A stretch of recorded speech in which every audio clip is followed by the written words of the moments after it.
Olá, tudo bem? Seja muito bem-vindo. Eu sou Débora Ribeiro, jornalista, e esse é mais um episódio do videocast Tecendo Feminino. E eu recebo aqui mais uma vez as psicólogas Fernanda Seabra e Mina Nascimento para um bate-papo hoje sobre a sobrecarga feminina. E vamos falar um pouquinho também sobre o mês do Setembro Amarelo. Sejam bem-vindas. Queria que vocês mais uma vez, se apresentassem para quem está chegando, nosso segundo episódio, mas muita gente, começa a acompanhar o conteúdo a partir de agora. Então, eu queria que cada uma aqui se apresentasse rapidamente. Fernanda?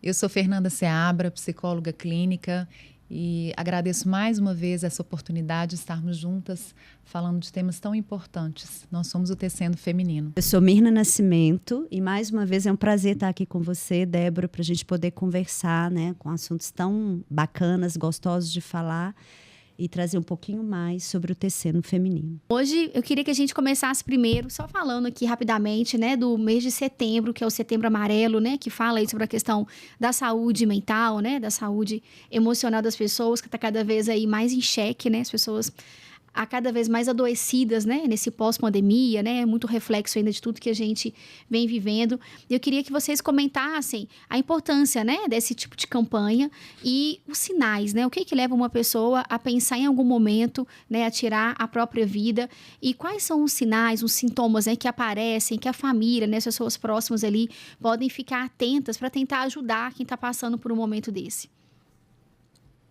Bom, dia 10 de setembro é o Dia Mundial de Prevenção ao Suicídio. Por isso, o Setembro Amarelo.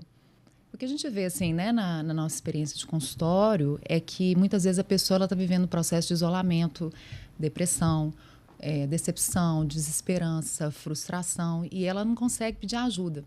Então, a gente não consegue perceber se uma pessoa tem ou não tem algum problema olhando só de fora. Quantas vezes uma pessoa está vivendo uma situação de tristeza, de depressão mesmo, e ela não consegue falar, olha, eu preciso de ajuda, eu preciso de uma indicação médica. Então, a informação responsável é muito importante nesse momento. Uhum. Então, acho que profissionais da área de saúde, amigos, rede de apoio, pessoas que podem realmente chegar e prestar uma ajuda, é muito importante.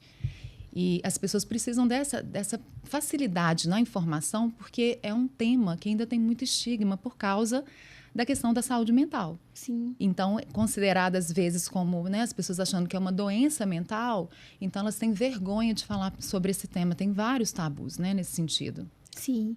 Ou, para além da ideia da saúde mental, até da percepção de um transtorno, de uma doença mental, eu acho que nós vivemos em tempos onde se tem vergonha até de falar que está triste, Não se pode, às vezes, ter alguns sinais. E a família, na correria que a gente vive, a família também, a rede de apoio, ela é importantíssima. E a família é o primeiro ponto que a gente poderia chamar de rede de apoio. E é muito comum a gente observar, principalmente em adolescentes, eu trabalho com adolescentes também no consultório e percebo muito isso, que os amigos é que percebem primeiro.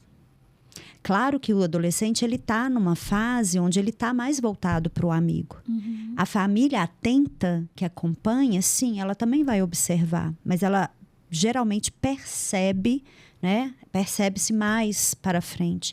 Mas quando um amigo chega e dá um toque. Porque o adolescente hoje está muito voltado para as redes sociais, muito voltado para o seu mundo, para o seu quarto, para o silêncio. E às vezes a família tem a percepção de que se ele está dentro de casa, ele está seguro. E não necessariamente o fato de estar não é o tema específico, mas a gente abrir esse espaço aqui onde o fato do adolescente estar fechado dentro dessas redes sociais, onde ele vive um mundo que não é o mundo real, é também uma maneira da gente estar atento e prestar atenção. Sim. E um outro fator também que a Fernanda trouxe, das pessoas estarem com vergonha, aí é um pedido de ajuda ser uma dificuldade, quando a gente volta para as mulheres, Como é difícil para nós mulheres, às vezes, na sobrecarga que temos e no mundo atual, pedir ajuda. A gente tem uma crença, e eu falo por mim, que estou num grande aprendizado sobre isso, de que a gente tem que dar conta de tudo. E aí, esse é o primeiro grande aprendizado quando se fala em saúde mental. Só para chegar até nós, enquanto terapeutas, já é um grande passo como pedido de ajuda. E, geralmente, o cliente, quando chega ao consultório, ele não chega sabendo fazer esse pedido de ajuda. Porque esse pedido começa lá atrás, né, Fê? Ele começa eu conseguindo me perceber e conseguindo chegar até alguém da minha rede de apoio e poder falar que quero uma terapia, você me leva ao médico. E geralmente é a escola que sugere, ou é, no caso de uma criança, ou é um médico que a mulher está indo fazer um acompanhamento, uma prevenção, e o médico vai conversando, o médico atento também, e ele direciona para uma psicoterapia. Ou é o marido, geralmente a esposa é a esposa que vai sugerir para o marido. Então, esse é o grande desafio que nós terapeutas temos também. A informação responsável ela é importantíssima, mas nem sempre quando o cliente chega ao consultório, ele chega tendo essa noção do pedido de ajuda. Clareza, né? Essa clareza. Isso que eu ia perguntar, se vocês em consultório, né, no projeto de vocês, né, como TC no feminino, se vocês têm observado que as mulheres, né, também estão adoecendo, se está aumentando, né, esse adoecimento emocional, né, por parte das mulheres e as dores que elas mais trazem para vocês quando elas buscam, né, esse apoio, né, seja do grupo ou seja no atendimento também individual. Sim, a gente tem visto, né, várias mulheres assim que chegam no nosso consultório, até mesmo no grupo, trazendo a questão da sobrecarga, os transtornos de ansiedade, as depressões também, e aquela sensação de equilibrista, né? Eu preciso equilibrar todos os pratos para eu conseguir manter tudo mais ou menos estável. E a gente sabe que é difícil, né? Se a gente pensa em equilibrar, a gente está na alta exigência, a gente está pedindo, a gente está dando mais, fazendo muito para algo que, de repente, não é tão necessário assim. Quanto que a gente investe essa energia nossa, assim, para ir, de repente, até para um lugar de perfeição, para esse caminho de que eu, como mãe, como mulher, eu tenho tantas habilidades, né? Assim que a gente fala, que a mulher tem tantas habilidades. Mulher e dá conta de tudo, habilidades, né? Eu preciso dar conta. Faz mil e uma coisas. Tem vários braços. Então, eu preciso dar conta de tudo que chega, toda a demanda que chega até a mim.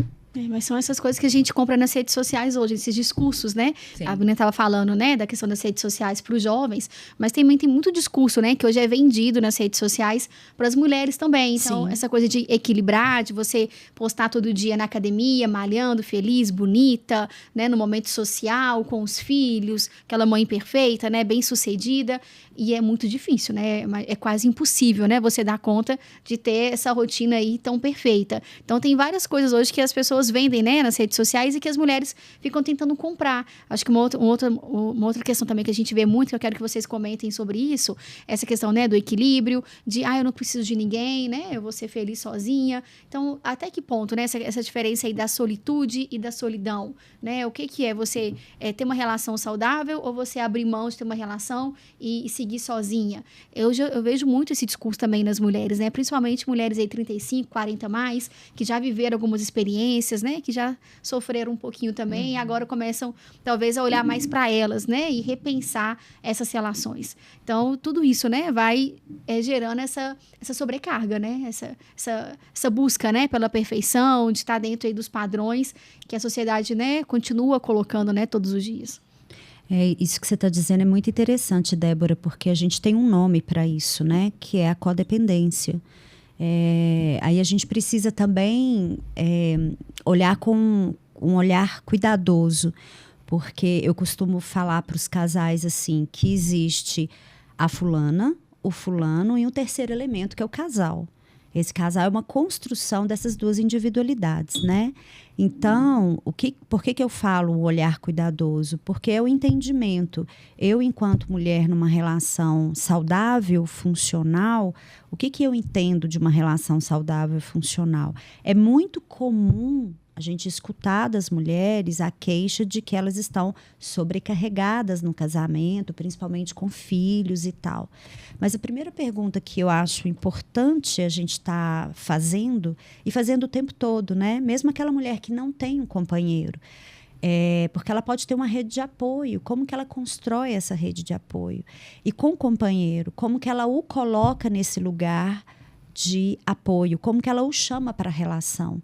E muitas vezes em função de dores, em função de frustrações, em função de um contrato que foi feito lá atrás, esse pedido não é muito claro nem para ela, né? Tipo, o que é casamento para ela, né? Casamento para ela é dar conta de trabalhar o dia todo, dar conta do orçamento da casa, de administrar um lar, de levar as crianças para a escola. E o marido é o quê? Prover?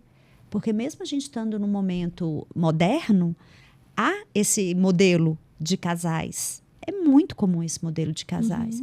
E aí esse casamento vai sendo levado até o ponto que a mulher entra no nível de tristeza muito grande. A gente encontra mulheres no consultório, às vezes com uma sobrecarga, um quadro aparentemente de depressão, mas quando a gente vai escutar essas mulheres, elas estão cansadas, muito cansadas, e em função do cansaço vem uma tristeza. Sim. Cansaço também gera tristeza.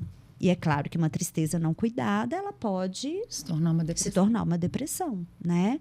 E aí, como que essa mulher descansa? Como que é feita a pausa? Que é um Sim. tema que a gente está sempre trabalhando com as nossas clientes no grupo. É uma pergunta que a gente está sempre fazendo. E entre nós também, porque esse é um exercício que nós, eu e Fernanda, como nós já falamos aqui em outra conversa, as nossas dores também nos ajudou a construir o TC no feminino. Né? Dar espaço para as mulheres falar sobre isso, desmistificando a imagem da Mulher Maravilha. E conseguindo descansar sem culpa, né? Esse é um desafio, Sim. né? Porque a gente vive numa sociedade que prega, né? Autoprodutividade, né? Tem muita gente, né, que acorda cedo para fazer negócios. Então, enquanto eles estão dormindo, a gente está fazendo negócios. Então, E é chique falar isso, né? Você chega no final do dia e tá assim, ai, tô exausta, né? Amiga, como que você tá? Tô acabada. É super interessante isso, né? Porque passa uma ideia de que quanto mais cheia uma agenda, quanto mais coisas você tem para fazer, mais bem cotada você está. Sim. Que é essa sociedade mesmo do resultado, da performance. Então, dá uma ideia de que, nossa, a pessoa é tão procurada, a pessoa é tão importante. E não, na verdade, acho que ostentar hoje é ter tempo. Sim. A gente ter tempo de autocuidado, da gente fazer uma atividade física, da gente não ter que fazer nada, de viver um pouquinho do ócio, e que é tão difícil para nós mulheres. Ouvindo você falar aí agora, eu estou pensando a questão da mulher que muitas vezes tem uma ideia construída do lugar do masculino e feminino. Sim. E que não consegue esse pedido, né, fazer esse pedido de ajuda porque ela acredita que tem no papel masculino somente algo a ser feito e o dela é esse de pegar mais coisas, né? Que torna a mulher... ela fica num lugar de assistencialismo, onde ela socorre, onde ela está ali o tempo todo cuidando do outro e não tem tempo para cuidar de si e de fazer essa pausa até para fazer uma revisão assim, de como eu estou fazendo, né, as coisas, como que eu estou levando a minha vida. E isso é uma coisa que todas nós estamos vivendo. Sim. E aí você vê a pessoa, um exemplo que a gente vê, a pessoa ganhou um bebê, na outra semana ela precisa estar fazendo atividade física porque ela não pode ter o corpo, ela não pode estar acima do peso, ela precisa estar aparentando que está tudo bem, sendo que a relação mãe-bebê ela é construída e muito desafiadora, principalmente no puerpério. Onde a mulher precisa ser acolhida, precisa de ajuda, né? Precisa pedir ajuda, precisa, né, se tem um companheiro que acolha, uma rede de apoio. Então, a gente está falando aqui desde o início sobre rede de apoio, o quanto que a gente precisa tomar consciência disso e fazer uso dessa rede. Sim. E se a gente não tem, aprender a constituir essa rede. É fundamental. E muitas vezes, muitas mães solos, né, que são hoje, né, que lideram suas casas, né, seus lares, que não tem um parceiro, a importância dela conseguir também ter uma rede de apoio. Se não for, né, do companheiro, do pai, do filho, nem que seja uma vizinha, né, que vai poder ali apoiar em algum momento, a escola, né, se ela tiver uma condição financeira um pouco melhor, ela poder ter uma rede de apoio paga, né, a própria família ali, a mãe, né, os irmãos. E não é vergonha, né? Existe, né, uma frase que eu não vou saber falar ela exatamente, mas que a educação é feita por uma aldeia, né? Uma aldeia, exatamente. Então, a aldeia, imagina a quantidade de pessoas que vivem ali, né? E todos criam, né, aquela criança, né, juntos, né, ali ao mesmo tempo. E a gente está cada vez mais nessa sociedade individualista, né? E essa questão, e a mulher também hoje, né, que fala, não quero cuidar, aí ela já é vista como uma bruxa, né? Essa mulher é má, né? Ela é ruim. Mulher que se nega em algum momento, ela fala, não quero cuidar. Eu não quero ter filhos. Eu não quero ter que fazer isso. Eu não quero ter que fazer aquilo. Eu não quero ter que ter um relacionamento agora, né? Eu não quero. Sim. E aí, ela já é julgada, né? Muitas vezes. Vocês percebem isso? Sim. Eu acredito que isso esbarra bem na questão do estereótipo do papel da mulher. Sim. Não só da mulher, mas do homem também, né? Tudo que se propõe a sair de um padrão vai causar uma estranheza e um incômodo naquele que não olha para a sua autenticidade. Que à medida que a gente vai amadurecendo e envelhecendo, a gente vai tendo mais condições de estar próximo dessa maturidade, dessa essência, né? Que o nome que a gente pode falar sempre é da autenticidade. Então, sim, o que eu penso, talvez, é que a mulher, ao tomar uma decisão dessa muito cedo, ela está baseada em quê, né? Porque, eu já disse e volto a dizer, nada é estático, né? Tudo muda o tempo todo. O que é maravilhoso, né? O que é maravilhoso. Então, quando a gente vai falar de novo aqui de saúde mental, o que é saúde mental pensando no desenvolvimento de uma mulher? A saúde mental de uma garota de 13. Por exemplo, a minha filha há pouco tempo chegou para mim e falou, mamãe, você pode arrumar uma psicóloga para mim de novo? Que ela já fez algumas terapias, mas não convencionais. Porque eu queria que você fosse minha terapeuta, mas você não pode, né? Você já me ouve, mas não pode ser quem eu gostaria que você fosse nesse momento. Falei, não posso. Como que uma garota de 13 anos está me pedindo? Ajuda, né? Ajuda. E ela está vivendo a entrada da puberdade, está começando a vir vários questionamentos. E esse pedido de ajuda dela me sensibiliza a olhar também para o meu processo que estou na maturidade. Então, o que é uma garota de 13 anos pedir ajuda? O que é uma garota de 21 anos pedir ajuda, né? E os ciclos dessa mulher. O que é o quadro de saúde, né? Ah, minha filha está pedindo ajuda, ela está doente? Não necessariamente. E aí suporte. O convite e é uma assim, me ajuda a olhar além, né? Sim. Ela sabe que a mãe é terapeuta, né? Então, o que é isso? Deixa eu olhar além. E eu acho que esse é o ponto quando a gente vai falar de saúde mental. E de saúde de forma geral. O que a sistêmica trabalha muito, né? Que é a integração entre a saúde e a doença. Uhum. Quando a gente recebe uma mulher no consultório, a proposta é, vamos ver para o que está em excesso e o que está ausente na sua vida. Geralmente, o que está em excesso são as dores e o adoecimento. Claro que dói para ser. A gente adoece para ser. Uhum. E aí a proposta é, vamos fazer um movimento de 180. O que te falta para ter saúde? Né? Como que a gente pode... O que é saúde? Num país em desenvolvimento, não se trabalha saúde, né? Se trabalha como que a gente falaria? Depois que você diagnostica a doença... Né? A correção. Tentar corrigir, né? Você trabalha a doença. Que já aconteceu. O que já aconteceu. Sim. Né? Você está no adoecer. Uhum. Então... Não promoção de saúde. Não a promoção da saúde, né? Uhum. Então, o que é ajudar, né? As pessoas de forma geral, não só as mulheres.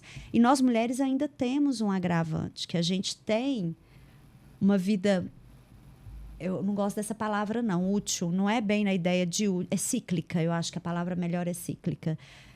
Nós somos muito cíclicas. Cíclicas desde o primeiro momento que a gente nasce, que a gente está ali, né? E cíclica por questões hormonais, a partir, inclusive, dessa etapa dos 14 anos.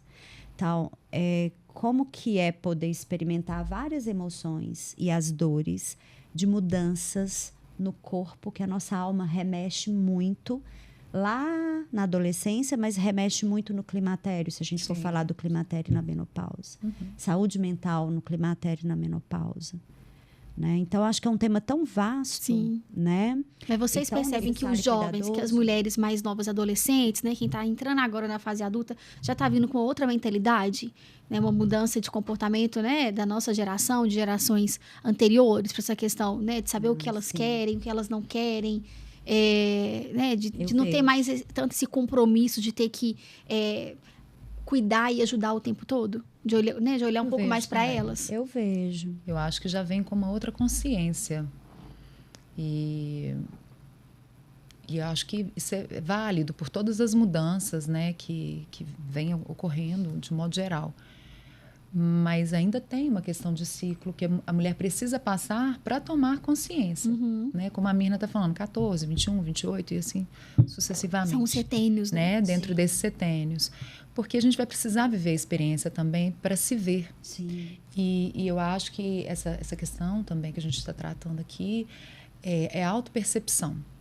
Às vezes a mulher não tem consciência, ela chega até o nosso consultório, ela vai buscar algum tipo de apoio, porque ela não consegue ainda se perceber, ela precisa que um outro veja, que um outro consiga ajudá-la nesse processo, para depois a gente partir para o caminho da autorresponsabilidade, para que ela consiga depois, além de, né, abriu, né, a visão, ampliou a consciência, poxa, mas agora comigo, o que eu preciso fazer? Sim.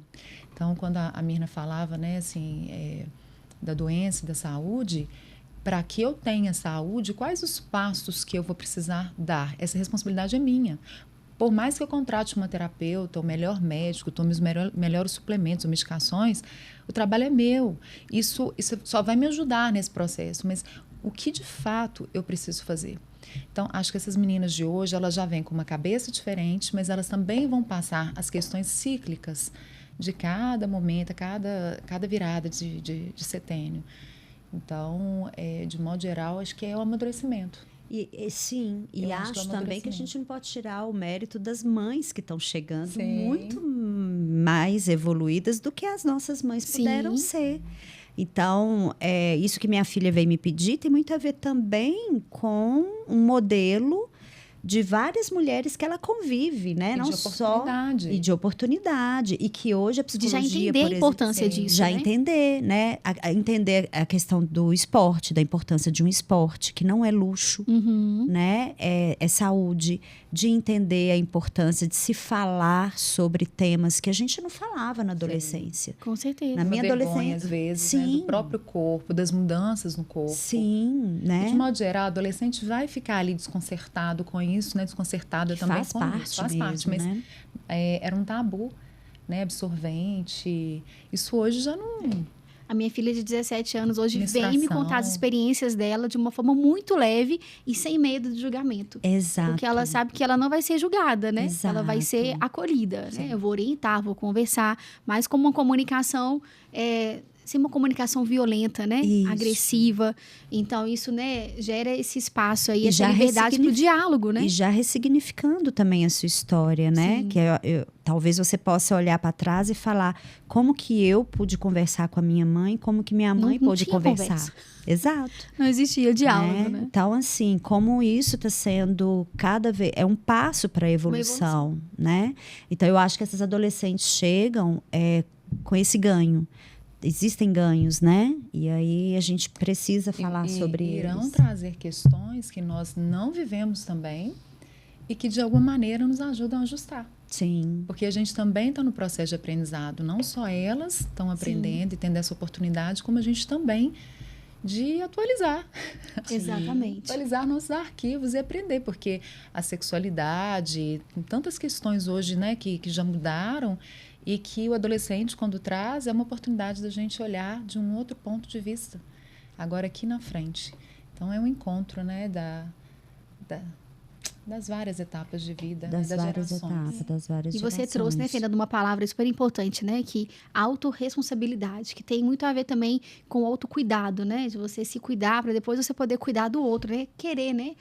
Optar em cuidar do outro. E é uma pauta, né? Um tema que vocês vão trazer, né? Daqui a pouquinho também, né? No curso de vocês. Queria que você falasse um pouquinho sobre a importância disso hoje para a mulher e como que vai funcionar, o que vocês vão entregar nesse momento para elas. Bom, a gente está aqui o tempo todo falando sobre a questão do autocuidado e queria passar primeiro por esse ponto que às vezes a gente fala que o autocuidado é alimentar bem, que é fazer uma atividade física, tudo isso faz parte de um autocuidado. Mas isso é muito básico. Se a gente parar para pensar, isso é algo que deveria entrar no básico e o autocuidado seria a percepção daquilo que vale para mim.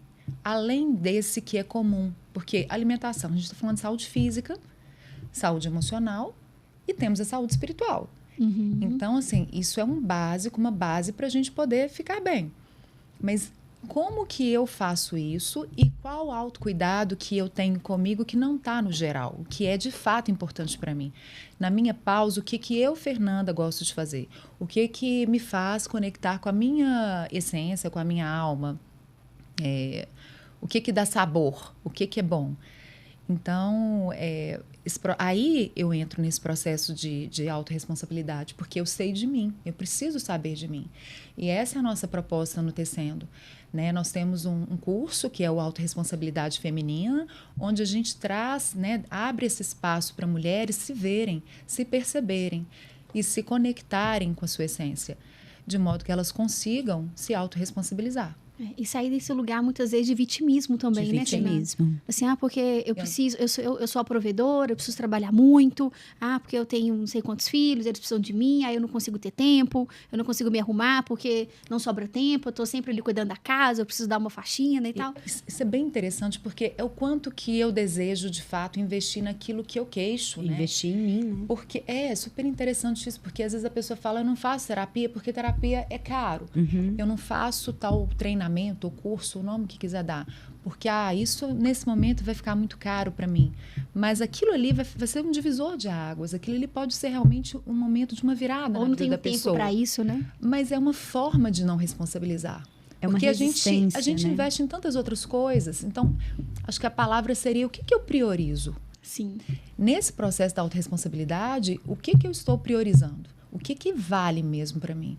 Então, deixar o meu autocuidado por último, ou um investimento no meu autodesenvolvimento e autoconhecimento, eu deixo para depois eu olho para isso. Mas é isso que vai me fazer ir além, melhorar meus relacionamentos, as minhas escolhas, a minha qualidade de vida. Porque o primeiro movimento do ser humano eu quero mudar, mas contando que nada mude. Né? Vai me exigir energia, vai me dar trabalho. E dá mesmo. Não tem como movimentar na vida sem ter trabalho. O trabalho até é o movimento do corpo. Não tem como sair do lugar, né? Eu querer ter um corpo legal se eu não quero agachar. Eu preciso fazer todo esse movimento. E a saúde mental também exige um investimento. O autocuidado exige um investimento. E não sair do lugar me dá ganhos, que é o que você trouxe aí, né? A ideia do vitimismo.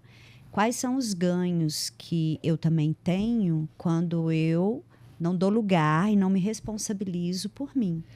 E é um aprendizado, e às vezes a gente precisa levar muito lepo na vida, né? Para poder chegar numa determinada idade e falar assim, não tem jeito. Aí, ó, eu batendo no microfone. Seguir as regras direitinho. Não tem jeito. Não tem jeito, né? Ou eu faço, ou ninguém vai fazer por mim. Sim. E é nesse momento que a gente se vê no caminho que a gente chama do caminho do meio, da passagem do meio. Não tem como voltar. E aí, é nesse momento que nós mulheres, e as mulheres que chegam até a gente, chegam na dor. Porque a gente vive duas sensações. Uma sensação, uma tristeza que você faz contato, de olhar para trás e falar, putz, eu perdi tanto tempo, né? O primeiro movimento é da negação e de uma raiva. Acho que interna, a gente vive muita raiva, mulher. Né? A mulher é boa para sentir raiva, sim, né? A gente sente raiva numa facilidade danada. Sim. Porque a gente lida muito pouco com a assertividade. E a força da raiva, se a gente soubesse usá-la, seríamos melhor na assertividade, para direcionar também porque a gente foi ensinada a gente não pode errar. Você não pode errar. E nem sentir raiva. E nem sentir raiva, sempre que raiva do homem, né? Sim. O homem pode bater na mesa, o homem pode encarar o outro homem, pode gritar. Expressar, né? Expressar. E nós, mulheres, se a gente vai fazer contenção. Isso... Não, a gente é barraqueira, tá de TPM, é louca, é bruxa, é tudo mais. E a gente carrega essa crença. Quantas mulheres não param para falar de outra mulher dessa forma? Então, quando a gente chega em um determinado momento da vida, que você fala, putz, o que eu fiz da minha vida até agora... primeira sensação é de desconstruir, de romper. E não dá também para romper com quem eu fui que me trouxe até aqui. Sim. Não dá, né? E aí falando até da maturidade, é um processo de fazer as pazes com quem eu sou, com tudo que eu construí até aqui, porque a ideia não é desconstruir ou acabar com tudo que foi feito Romper, né? e julgar. É porque a gente vai muito para o julgamento. A gente só fez o que a gente dava conta, o que era possível fazer naquele momento. E reconhecer a nossa dificuldade, ou reconhecer também aquilo que foi feito, que foi positivo. Porque às vezes a gente esquece de celebrar e de valorizar e validar aquilo que a gente demorou tanto tempo para construir. Com certeza. Quanto mais longe da essência, tem um conto da Clarice, da doutora Clarice Píncola, que é muito lindo, que é Pele de Foca. Esqueci o título. É esse. Pele de foca. Pele de foca. Pele de mulher, pele de foca. Alguma coisa assim. Fugiu. Que ela fala disso, né? Quanto mais longe a gente estiver da nossa essência, mais ressecada ficaremos. E isso é tão bonito quando a gente vê a mulher na maturidade, né? Porque o corpo grita na maturidade e no climatério, menopausa. Vou fazer uma metáfora aqui. Uma das primeiras coisas que nós sentimos é uma alteração na nossa pele. O ressecamento. O ressecamento. O quanto ficamos rígidas até chegar aqui. Né? Rígidas porque a gente acha que tem que ser uma soldada, né? Na frente de batalha. Joana d'Arc. Não, gente, Joana d'Arc já existiu. Vamos honrar a Joana d'Arc, que fez pela gente tudo que ela tinha que fazer. A gente não precisa ir mais para frente de batalha. Nós não precisamos mais pegar o laço da Mulher Maravilha e o avião transparente e as menininhas ficarem lá olhando. Por que ela não namora o super-homem, né? Eu tinha essa ilusão lá na infância. Por que a Mulher Maravilha nunca namora o super-homem? Porque a Mulher Maravilha não vai combinar nunca com o super-homem. Né? Ela é muito maravilha e ele é muito super-homem. Então, essa é a proposta quando a gente fala de saúde mental, né? No feminino da maturidade. O quanto estamos endurecidas, né? E a dor, ela é a possibilidade de nos levar para o ser ou para o adoecer, né? Que é morrer nessa dor, que é paralisar nessa dor. Então, eu acho que a gente só tem pontos a ganhar quando a gente tem condições de amorosamente, gentilmente olhar para a gente, né? Sim. E aí a gente consegue sair da queixa, da lamúria, do vitimismo e dessa terceirização, né? De achar que é o que está fora. Sim. E é um processo de saída desse lugar de fora para dentro, onde eu preciso lidar com os meus eus, com meus dentros mesmo, reconhecendo tudo que eu tenho, tudo que eu sou. E que é doloroso também. Sim. E que é doloroso também, mas é nesse processo que eu posso me conectar. Sim.